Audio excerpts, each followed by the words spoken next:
나의 사랑하는 채 비록 헤어졌으나 어머니. 아브라함이 거기서 네게브 땅으로 옮겨가 가데스와 술 사이 그랄에 거류하며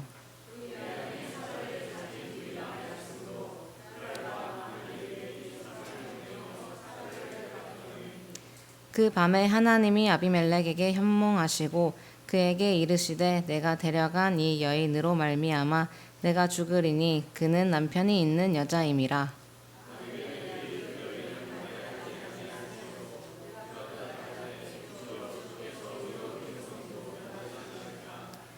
그가 나에게 이는 내 누이라고 하지 아니하였나이까. 그 여인도 그는 내 오라비라 하였사오니 나는 온전한 마음과 깨끗한 손으로 이렇게 하였나이다.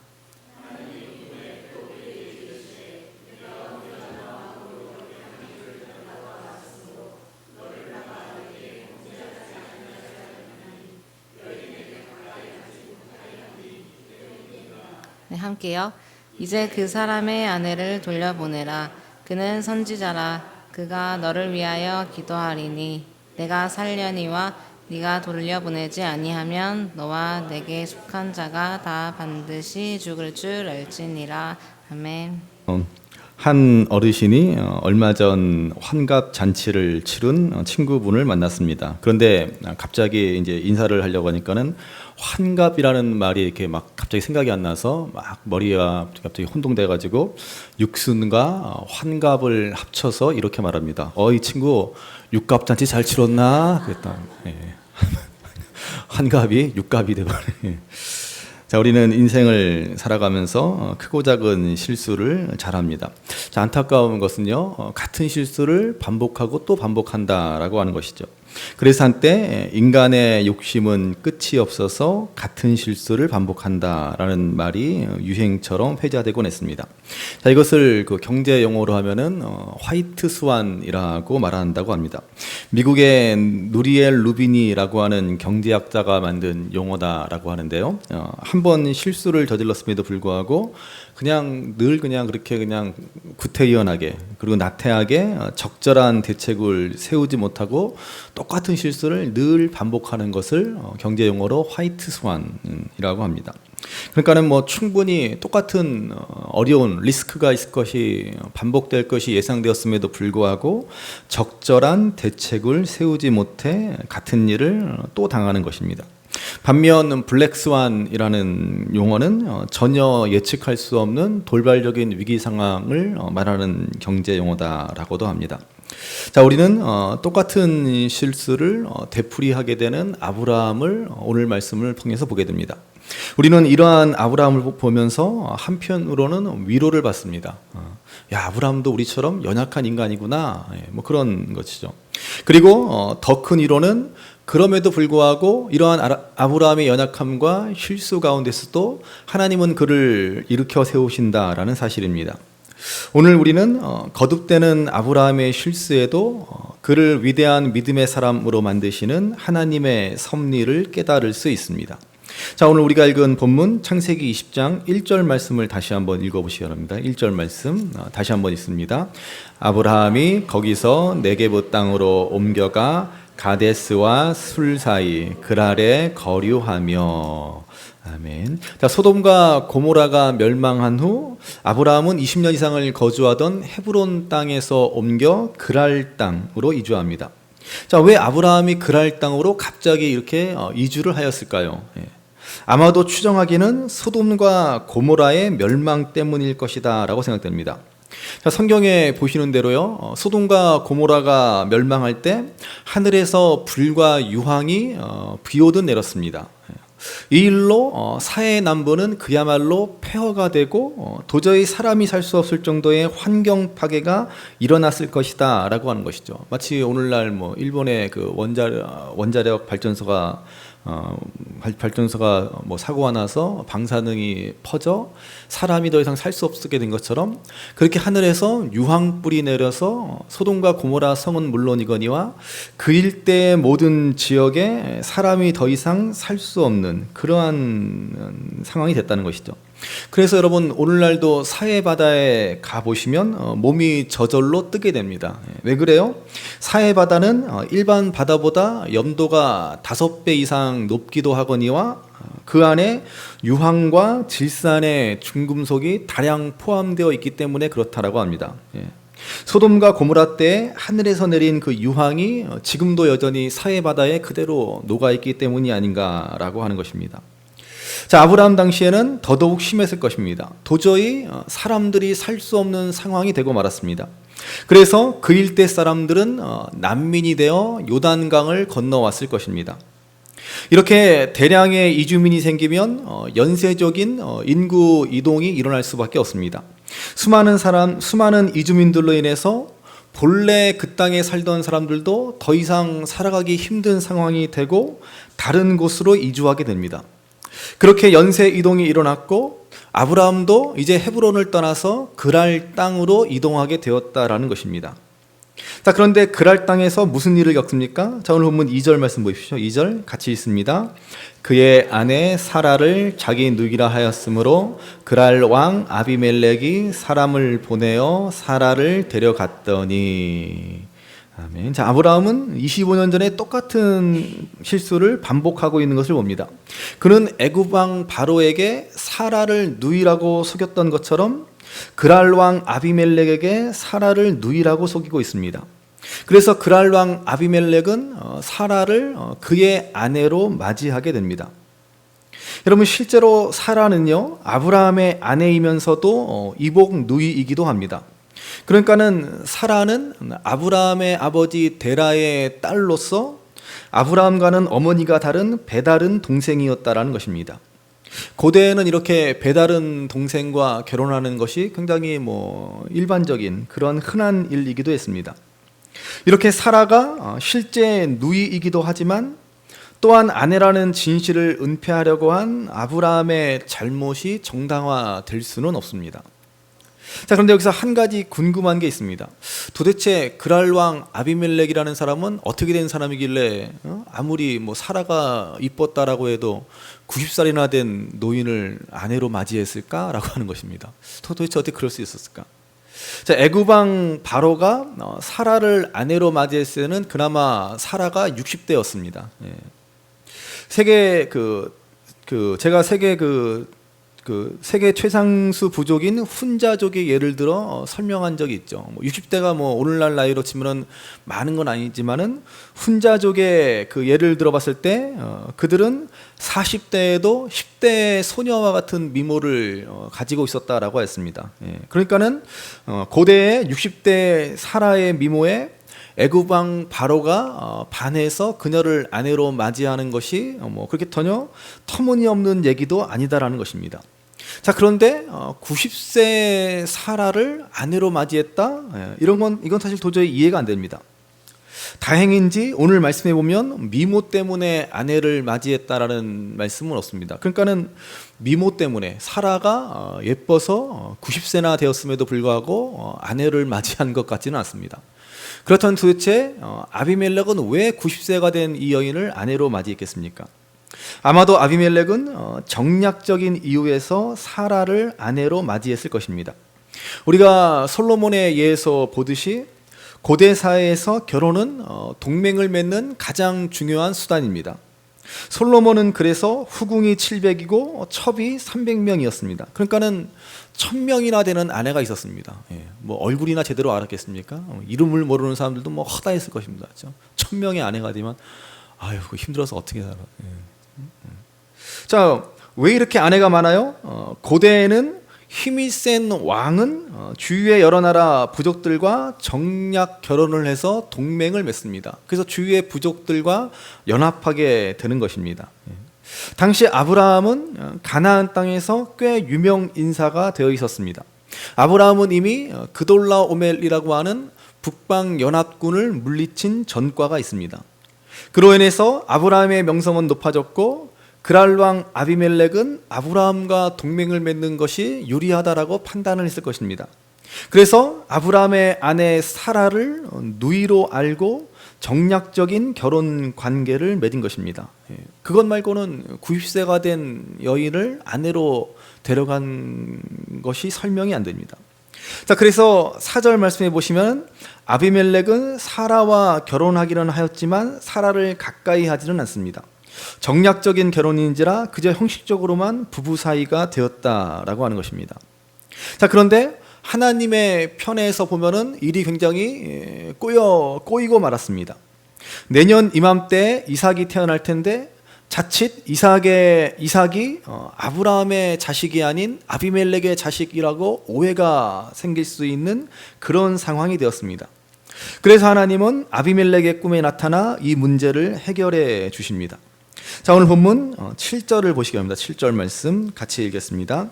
이제 그 사람의 아내를 돌려보내라. 그는 선지자라. 그가 너를 위하여 기도하리니 내가 살려니와 내가 돌려보내지 아니하면 너와 내게 속한 자가 다 반드시 죽을 줄 알지니라.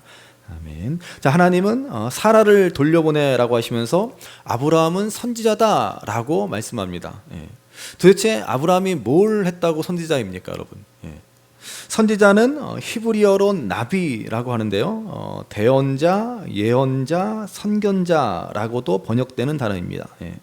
자, 그런데 하나님이 아브라함을 선지자라고 하고 있습니다. 아브라함을 선지자로 부르셨다라고 말씀합니다. 예. 그럼 도대체 아브라함이 뭘 했길래 선지자라고 불리울 수 있습니까? 예. 그가 선지자로서 할 일이 무엇입니까? 오늘 말씀의 핵심이 바로 여기에 있습니다. 25년 전 애굽왕 바로 때와 똑같은 실수를 저지르는 것 같은 이 상황이지만 하나님은 그의 잘못을 해결해 주시고 아브라함이 온전한 믿음의 사람이 되어 이 선지자의 사명을 감당하도록 좀 더 구체적인 길을 알려주시고 있습니다. 자, 오늘 말씀해 보시면 선지자가 해야 할 일이 무엇입니까? 아브라함은 선지자로서 아비멜렉을 위해서 기도하리니 그러면 네가 살 것이다, 이렇게 놀라운 말씀을 하십니다. 아브라함이 기도하면 네가 산다. 여러분, 이게 하나님께서 아브라함을 부르신 이유입니다. 그리고 하나님께서 오늘 저와 여러분을 부르신 이유이기도 합니다. 하나님이 우리를 부르신 이유가 뭐냐 하면요, 우리가 기도하지 않으면 세상 사람들이 죽고 우리가 기도하면 하나님을 모르는 세상 사람들이 산다는 놀라운 일입니다. 예. 얼마나 여러분 놀라운 권세이고 막중한 사명입니까? 처음 아브라함을 부르실 때부터 이것을 분명하게 말씀하시지 않았습니까?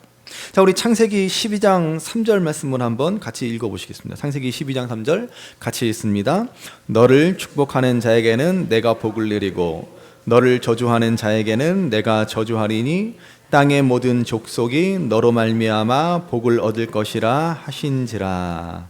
아멘. 자, 하나님께서 아브라함을 부르시어 복이라고 말씀하십니다. 그래서 이제 누군가 아브라함을 저주하면 하나님이 그를 저주하실 것이고 누군가 아브라함을 축복하면 하나님께서 그 사람을 축복해 주십니다. 이것이 바로 하나님이 아브라함을 부르신 이유이고 오늘 저와 여러분들을 부르신 이유입니다. 여러분, 그렇다면 우리는 이제 세상에 복이 되는 존재가 되어 인생을 살아가게 되었습니다. 이게 하나님의 자녀로서의 특권이고 능력이고 하나님 자녀가 살아가는 삶의 방식이다라는 말입니다. 그래서 이제 더 이상 내 자신의 문제에 묶여 살아가는 존재가 아닙니다. 우리는 다른 사람들을 위해서 살아가는 존재입니다. 다른 사람의 일을 걱정하는 존재이고 다른 사람의 문제에 끼어드는 존재입니다. 여러분, 기도란 뭐예요? 기도가 뭡니까? 도대체 기도 그러는데 도대체 기도가 뭡니까? 여러분, 기도라는 말의 본래의 뜻은 개입하다라는 뜻입니다. 끼어들다, 참견하다, 중재한다라는 뜻이 바로 기도의 본래 뜻입니다. 여러분, 기도란 끼어드는 것입니다. 이게 기도의 본래 뜻이에요. 그러니까 여러분, 내가 내 문제로 기도하면 그게 끼어드는 겁니까? 그렇지 않죠. 나는 문제의 당사자이기 때문에 끼어드는 게 아니지 않습니까? 그렇다면 끼어든다는 것은 무슨 말입니까? 내가 제3자로서 제3자의 입장이 되어서 다른 사람들의 일에 끼어드는 것이 기도입니다. 그러니까 여러분, 기도는 뭐예요? 남의 일에 끼어드는 겁니다. 남의 일로 하나님께 부탁하는 것이 기도입니다. 우리들이 하는 기도라고 하는 것은 세상의 다른 종교들, 우상을 믿는 일반 종교들과는 전혀 다른 차원의 기도이어야 한다라는 말입니다. 더 이상 내 문제에만 매달리지 말고 더 이상 내 문제만 가지고 그것 가지고 하나님께 기도하는 것이어서는 안 된다라는 말씀입니다. 선지자 사무엘이 이스라엘 백성들을 향해서 뭐라고 그랬습니까? 사무엘상 12장 23절에 보면 나는 너희를 위하여 기도하기를 쉬는 죄를 여호와 앞에 결단코 범하지 아니하리라 그러지 않습니까? 여러분, 이 말씀의 방점은 기도하기를 쉬는 죄에 있다라기보다는 나는 너희를 위하여 기도한다라는 데 있습니다. 선지자는 누구예요? 백성들을 위해서, 다른 사람들을 위해서 기도하는 사람이다라는 말입니다. 그러면 여러분, 오늘날 목사만 선지자입니까? 아니, 그렇지 않습니다. 우리 모두는 다 선지자입니다. 옆에 분들하고 우리 권면하실까요? 당신은 선지자입니다. 당신은 선지자입니다. 꼭 명심하셔야 돼요. 다시 한번, 당신은 나비입니다. 그래서 당신은 나비입니다. 그렇습니다. 우리 모두는 나비예요. 윤도현 밴드의 나는 나비라는 노래가 있죠. 우리가 주제가로 삼아야 할 노래입니다. 물론 그 나비가 이 나비는 아니지만은 우리는요 다 선지자입니다. 나비. 나는 나비다라는 사실을 꼭 기억하셔야 됩니다. 그러면 우리는 모두 선지자로서 다른 사람들을 위해서 기도해야 합니다. 목사만 다른 이들을 위해서 기도하는 것이 아닙니다. 저의 선지자, 목사로서의 선지자의 사명은 성도들을 위해서 기도하는 것이겠지만은 여러분들은 그러면 누구를 위해서 기도해요? 여러분 주위의 사람들을 위해서 기도해야 한다라고 하는 것입니다. 그러면 아브라함이 선지자로서 그랄 땅에 갔으면 그랄 땅에 있는 아비멜렉을 위해서 기도하고 그랄 땅의 주민들을 위해서 기도해야 되지 않습니까? 그런데 아브라함은 그랄 땅에 가서도 자신의 안전을 위해서 기도하고 사라를 위해서 기도하다가 결국은 어려운 일에 빠지고 마는 그러한 낭패를 경험하지 않습니까? 여러분, 우리가 이 사실을 놓치면 안 된다는 것입니다. 다른 사람들을 위해서 기도하라고 선지자 세워놨더니 자기만을 위해서 기도하고 있으니까는 우리 일이 제대로 되는 것이 하나도 없다는 것입니다. 그랄 땅에 갔으면 그가 지금부터 해야 될 일은 그 땅을 위해서 기도해야 되고 그곳 주민들을 위해서 기도해야 되고 그곳의 왕 아비멜렉을 위해서 기도를 해야 되는 것입니다. 여러분, 왜 하나님께서 오늘 저와 여러분들을 부르셨고 왜 하나님께서 오늘 저와 여러분들을 선지자로 세우셨는지를 이해하지 못한다면은 우리는 한 번도 하나님 백성다운 삶, 한 번도 하나님 백성다운 기도를 못 해보고 있는 것입니다. 맨날 그냥 내 걱정만 하다가 내 문제만 가지고 기도하다가 그저 내 코가 석자다 그러면서 나 먹고 사는 일에만 몰두하고 거기에만 바쁘고 그저 내 가족 일만 중요할 뿐입니다. 여러분, 이 땅에 어떤 종교인들이 그렇게 기도하지 않습니까? 모두 불교든 다른 종교든 다 그렇게 자기와 자기 가족들을 위해서 그렇게 열심히 기도하지 않습니까? 무슨 100일 기도니 어쩌고저쩌고. 예수님께서 이 땅에 오셔서 이 땅에서 가르쳐 주신 그 산상수훈, 하나님 나라 백성들의 삶의 요지, 그 핵심은 뭐예요? 너희는 먼저 하나님의 나라와 그의 의를 구하라 이지 않습니까? 그래야하면은 다른 모든 너희들의 문제는 내가 알아서 해결해 주겠다라고 말씀하시지 않았습니까? 그런데도 우리는 어떻게 해요? 여전히 내 문제에만 골몰하고 내 문제에만 몰두하고 있습니다. 네가 네 자식들에게 네가 사랑하는 사람들한테만 잘해주는 거는 누가 못하느냐? 세리도 하고 이방인도 하고 하물며 악한 아버지도 다 그렇게 하지 않느냐라고 주님이 말씀하시지 않습니까? 주님은 그 정도의 사랑, 그 정도의 기도에 머물러서는 절대로 안 된다라고 말씀하셔서 뭐라 그러세요? 너희 원수를 사랑하고 너희를 박해하는 자를 위해서 기도하라 말씀하시지 않습니까? 예수님이 다른 얘기 하신 것입니까? 아니, 그렇지 않습니다. 창세기 성경에 처음 아브라함을 부를 때부터 분명히 하신 말씀을 반복해서 말씀하는 것입니다. 온통 자기밖에 모르는 이 세상 가운데서 남을 위해주고 남을 생각해주고 남을 위해서 기도해주라 이 말씀 아닙니까? 그래야 여러분 이 땅에 진정한 회복이 일어나고 이 땅에 진정한 부흥이 일어나고 이 땅에 진정으로 하나님의 나라가 확장되어질 수 있지 않습니까? 이걸 모르고 이걸 안 하니까는 어떻게 되었어요? 이스라엘 백성들은 이 사실을 모르기 때문에 결국은 바벨론 땅에 포로로 끌려가게 되고 그 땅에 끌려갔을 때 하나님이 뭐라고 하십니까? 아주 중요한 말씀인데요. 예레미야 29장 5절에서 7절 말씀을 보십시오. 참 중요한 말씀입니다. 이스라엘 백성들이 하나님의 뜻을 모르고 그저 자기들만을 위해서 기도하고 그러니까는 결국 바벨론 땅에 포로로 끌려가게 되고 하나님이 그 포로로 끌려간 그들에게 이렇게 말씀하십니다. 같이 한번 읽어보겠습니다. 너희는 집을 짓고 거기에 살며 텃밭을 만들고 그 열매를 먹으라. 아내를 맞이하여 자녀를 낳으며 너희 아들이 아내를 맞이하며 너희 딸이 남편을 맞아 그들로 자녀를 낳게 하여 너희가 거기에서 번성하고 줄어들지 아니하게 하라. 너희는 내가 사로잡혀 가게 한 그 성읍의 평안을 구하고 그를 위하여 여호와께 기도하라. 이는 그 성읍이 평안함으로 너희도 평안할 것임이라. 아멘. 자, 하나님은 뭐라고 그러세요? 놀랍게도 포로로 끌려간 그곳에서 열심히 살아라 말씀하시면서 그곳을 위해서 기도하라 라고 말씀하십니다. 거기에 평안이 임하기를, 그 성읍에 그 나라에 평안이 임하기를 기도하라고 말씀합니다. 그래야 너도 평안을 얻을 것이다 라고 말씀하고 있습니다. 여러분, 하나님이 아브라함을 불러서 뭐 대단한 일을 시키신 것이 아닙니다. 우리가 종종 착각하는 것이요, 하나님의 일을 하는 것이 뭐 대단한 큰 일을 남들 안 하는 어떤 일을 해야 한다라고 종종 착각하는데 그렇지 않습니다. 어떻게 하나님의 일을 뭘 어떻게 하라는 것입니까? 헤브론 땅에 있으면 헤브론 땅에서 열심히 일하면서 결혼해서 아들 딸 낳고 열심히 먹고 살면서 헤브론을 위해서 기도하라라고 하는 것입니다. 그리고 이제 또 그랄 땅으로 이주했으면은 그곳에서 또 양떼를 기르면서 열심히 먹고 살며 자녀를 위해서 일하며 뭘 해요? 그 땅을 위해서, 그곳을 위해서 열심히 기도하며 살아가라라고 하는 것입니다.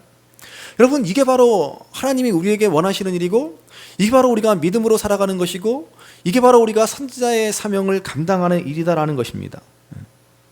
그런데 여러분, 우리가 선지자로서 어떻게 살아야 할지를 몰라서 어떻게 합니까? 맨날 어떻게 해야 하나님 뜻대로 살아가는 것일까? 동쪽으로 가야 할까? 서쪽으로 가야 할까? 햄버거 집을 차려야 하나? 피자집을 차려야 하나? 맨날 뭐가 하나님의 뜻일까? 여러분, 햄버거 집을 하든 피자집을 하든 상관이 없습니다. 그저 내가 잘할 수 있는 것, 적성에 맞는 것, 돈벌이 잘 될 만한 것, 그거 열심히 장사해서 먹고 살라라는 것입니다. 그리고 뭐래요? 기도하라는 거예요. 기도하라는 거.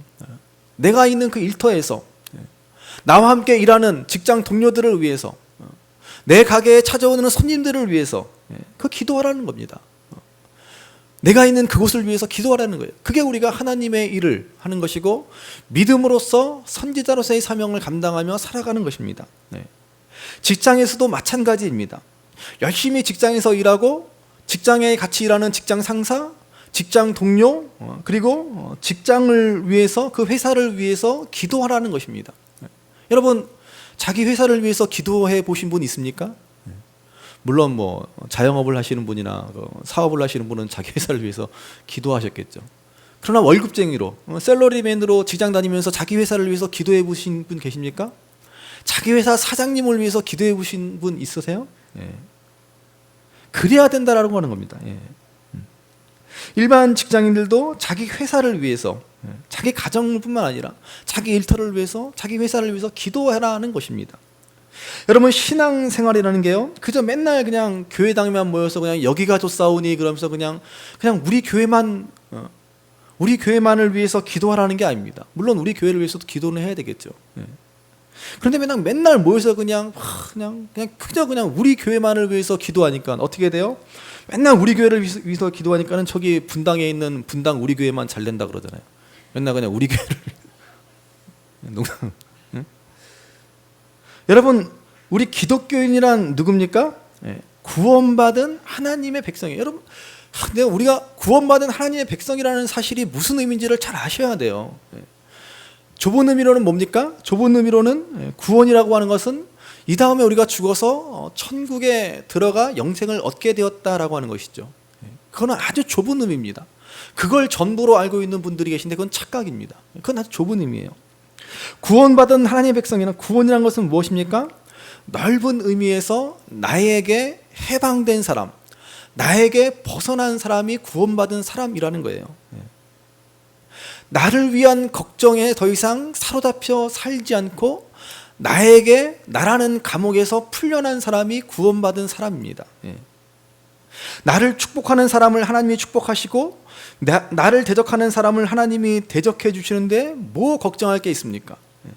여러분, 얼마나 큰 특권이고 얼마나 큰 능력이고 얼마나 변화된 놀라운 신분입니까? 이제는 내 걱정과 내 근심에서 풀어지는 삶, 진리 안에서 참 자유하는 삶, 이제 죽음조차도 걱정하지 않는 삶. 여러분, 이게 진짜 구원받은 하나님의 백성된 삶이라는 말입니다. 아시겠죠? 모르시는구나. 아셔야 돼요. 아셔야 됩니다. 여러분, 누누이 말씀드리지만요, 종교 생활과 신앙 생활은 다릅니다. 그래서 제가 말씀드린 대로 우리 기독교는 절대로 종교가 아니다라고 말씀드리는 거예요. 우리는 영적이지, spiritual, not religious라고 그랬죠. 우리는 영적이지만 종교적이지 않은 사람이 되어야 합니다.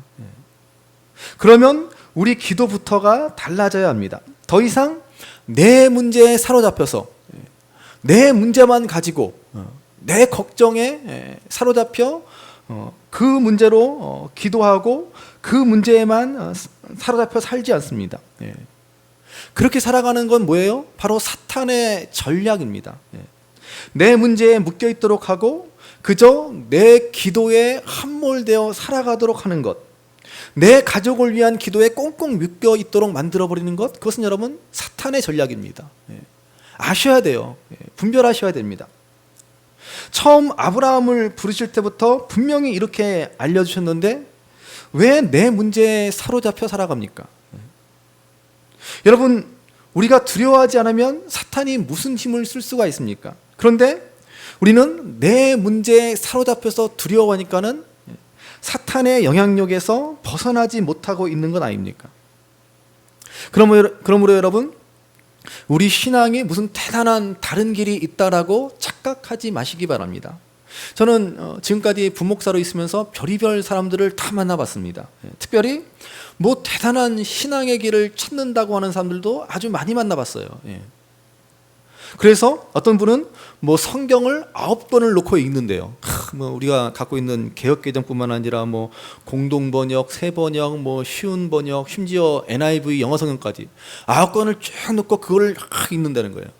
그래서 자기가 이 성경을 다 통달하겠다는 겁니다. 그래서 일단 성경을 다 통달하면 무슨 길이 보일 거라나? 물론 성경을 읽는 건 좋죠. 그러면서 뭐라 그래요? 그 다음에 자기가 인생을 어떻게 살아야 할지를 생각해 보겠대요. 참, 제가 그 소리를 듣고 참 훌륭한 것 같지만 참 답답하다 그랬습니다.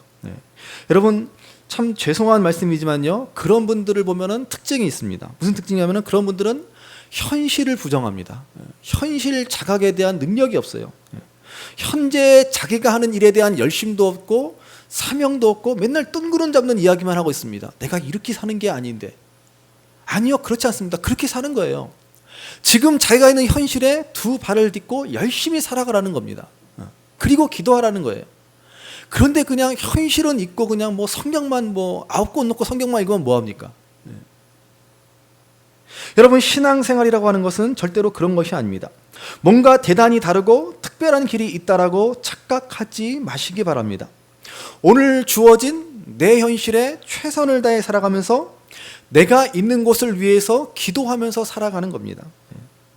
신앙생활이라고 하는 것은 철저히 현실에 뿌리박은 영성이어야 합니다. 그래야 하나님이 이 땅을 고치시고 새롭게 하시지 않겠습니까? 근데 맨날 교회들마다 모여서 그냥 자기 교회만 위해서 기도하고 그저 그냥 뭐 성전이니 성전 어쩌고 하면서 건물 지을 생각만 하고 앉아있고, 그러니 하나님이 어떻게 이 땅을 고치시고 이 땅을 새롭게 하고 이 땅에 하나님 나라를 확장해 나가실 수 있겠습니까? 여러분, 정말로 하나님께서 우리에게 주신 이 땅을 위해서 기도해라. 네가 아비멜렉을 위해서 기도해야 아비멜렉이 산다. 네가 기도하지 않으면 그와 그에게 속한 자가 다 죽고 만다라는 이 말씀을 깊이 명심하셔야 됩니다. 오늘 하나님으로부터 이 얘기를 들은 아비멜렉은 정신이 바짝 나서 아브라함을 선대하며 돌려보냅니다. 애굽왕 바로 때처럼 소와 양과 종들을 아브라함에게 주었습니다. 자, 그래서 어떻게 됩니까? 17절 말씀 보십시오. 17절 같이 한번 읽어보시겠습니다. 아브라함이 하나님께 기도하매 하나님이 아비멜렉과 그의 아내와 여종을 치료하사 출산하게 하셨으니. 아멘. 자, 이제 모든 문제가 해결되고 아브라함이 기도하자 아비멜렉의 집안의 모든 문제가 해결됩니다. 생명의 역사가 일어났다는 것입니다. 여러분, 이것이 바로 하나님이 아브라함을 부르신 이유이고 그에게 주신 선지자의 사명입니다. 오늘 우리에게도 마찬가지입니다. 하나님이 우리를 부르신 것도 역시 복이 되게 하시기 위함입니다. 우리의 연약함과 우리의 부족함 속에도 하나님은 우리에게 복을 주십니다. 그러면 우리는 어떻게 돼요? 하나님의 기대와 하나님의 뜻대로 이웃의 복을 빌어주는 존재, 이웃을 위해 기도하는 자가 되어야 합니다. 이것이 오늘 우리가 가진 선지자로서의 특권이고 사명이고 능력이고 하나님의 뜻입니다. 그러므로 오늘 우리가 가진 이 놀라운 권세와 사명을 가지고 나를 구원해 주신 하나님, 내 인생의 모든 문제를 다 책임져 주시는 하나님을 신뢰함으로 이제 더 이상 내가 아니라 먼저 하나님의 나라와 그의 의를 구하며 오늘 우리 주위의 이웃들, 고통 속에 있는 우리 주위의 사람들과 무너져가는 이 사회와 내가 속한 모든 것을 위해서 더욱더 기도하며 이 선지자의 사명을 잘 감당해 나아가시는 저와 여러분들 되시기를 주님의 이름으로 간절히 바랍니다. 귀하다 우리 어머님이 들려주시던 재미있게 듣던 말이 책 중에 있으니 이 성경심이 사랑합니다.